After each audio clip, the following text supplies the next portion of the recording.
For as long as I can remember, my kids have playfully bickered for who gets my necklace when I pass.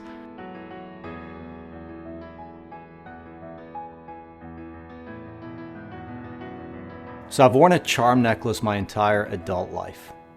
Now I'll take it off if I go swimming, or maybe I'll forget to put it on every now and again, but 99% of the time since I was 21, it's been around my neck.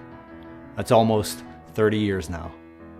When I was in college, my parents gave my sister a similar charm on a necklace as a Christmas gift. It was a little medal the size of a quarter that my dad won in school in Scotland for some kind of sporting event. I'm not sure what, but I often wonder what it was for. It was a real medal, not like the cheap plastic crap that the kids win these days. It was ornate and beautiful. So the next year, after giving my dad shit about it and being jealous about it, both my brother and I received one for ourselves. I've worn it ever since. And just like my sisters, I have no idea what sport it was for, or if he took first or second place. Probably not a participation trophy like kids win these days. It always bothered me that I have no idea why or what sport he won it in, but I love to wonder about it from time to time. When my dad passed away over 3 years ago, I had the likeness of it tattooed on my left arm. And every single one of my 7 tattoos represents someone extremely close to me.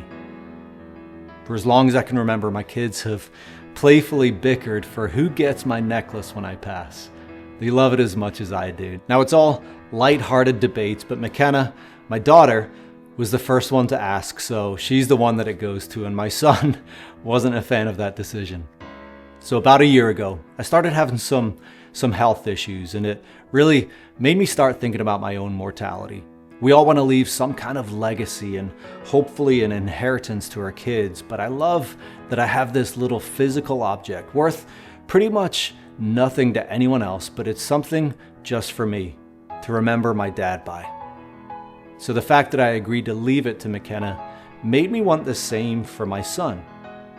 I've never really been a big jewelry person, but for the past few years, I've been thinking about getting a pinky ring. You might love them or hate them, I wanted one. So I had my high school ring and also a ring I received at a company for sales excellence, one for over 15 years and the other for over 30 years, and I've never worn either of them. For years, Kelly lightly hinted that she'd be glad to take them and use them to make another piece of jewelry, and I always said no. They didn't mean that much to me, but I always thought that I'd give my high school class ring to my son, even though those things are gaudy and obnoxious and it'd probably sit in his drawer for the rest of his life. But I decided to use those 2 rings and commission a new ring with my Scottish clan seal forged into the face of it. And it has my name inscribed on the inside of the band. I now also wear that every single day.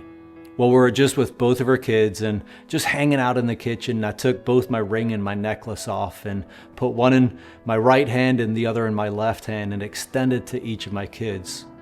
The necklace to McKenna and the ring to my son, Aiden, and asked if they were okay with that decision. Kinda morbid, I know, but whatever.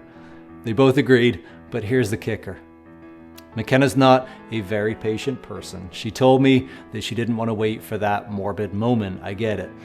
I told her maybe I'll give it to her on a special day or a special moment. But here's what I hope for. I hope that one day it makes my kids reflect on the special moments we all had together while I was wearing them. They'll never know it all my special moments, but it'll make them wonder. And it'd be a dull world without wonder.